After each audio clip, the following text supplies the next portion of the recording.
Sketch the graph of the function f of x equals 3 times e to the 2x. I'm going to go ahead and start by sketching that, and then we'll talk about the analysis of it. This is an exponential growth function. I know that the exponent e to the 2x, 2 is positive, so this is an exponential growth. 3 is the y-intercept. So I go up 1, 2, 3. There's my y-intercept, and I've got an exponential growth function. Okay. Now let's talk about all of these different things. We'll start with our domain. The domain of an exponential function is all real numbers. There are no limitations to what we can plug in to an exponential function. For our range, we just need to look at the graph that we've sketched. We see that it goes up forever and comes down and approaches this horizontal asymptote. It never actually touches the asymptote. So our range is from 0 exclusive up to infinity. Continuity, well, continuity just means does our graph have any jumps or breaks? And it does not. Okay, so our function is continuous. Continuous. Okay, increasing or decreasing.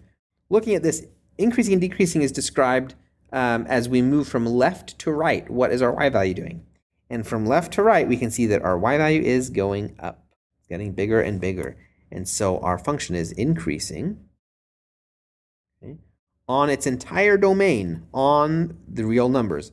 This time I'm going to write it as an interval negative infinity to infinity. They're equivalent. I could have just as easily put the real numbers symbol there, and it would have been fine. Symmetry.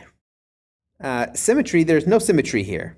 Okay, we don't have symmetric about the origin or symmetric about the y-axis, so there is no symmetry. There should be a comma right there. Boundedness. Okay, we see that there is a lower bound. Okay, this is bounded below. Bounded below by 0, because it doesn't go, can't hit 0, can't go below it. So it's bounded below by 0, but it is unbounded above.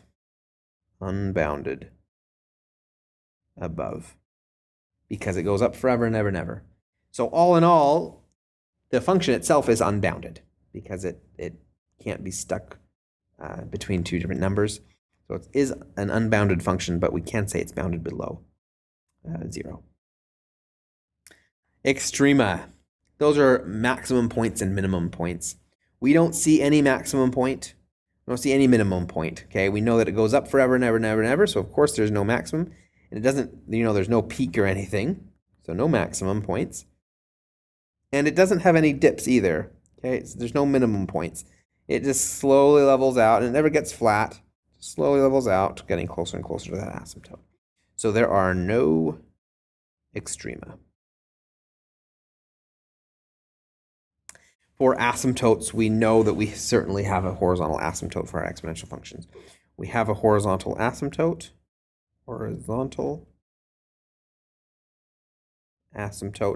at y equals 0. And there's, of course, no vertical. And finally, for our end behavior, we just want to describe both sides of this graph. We'll start with the left side, which we describe using the limit as x goes to negative infinity.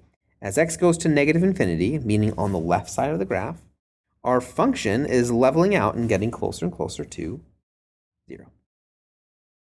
And the right side of the graph, we do as limit as x approaches positive infinity. That means as we go to the right, our function is, well, it's growing. And it grows and grows and grows and grows. So that limit is infinity.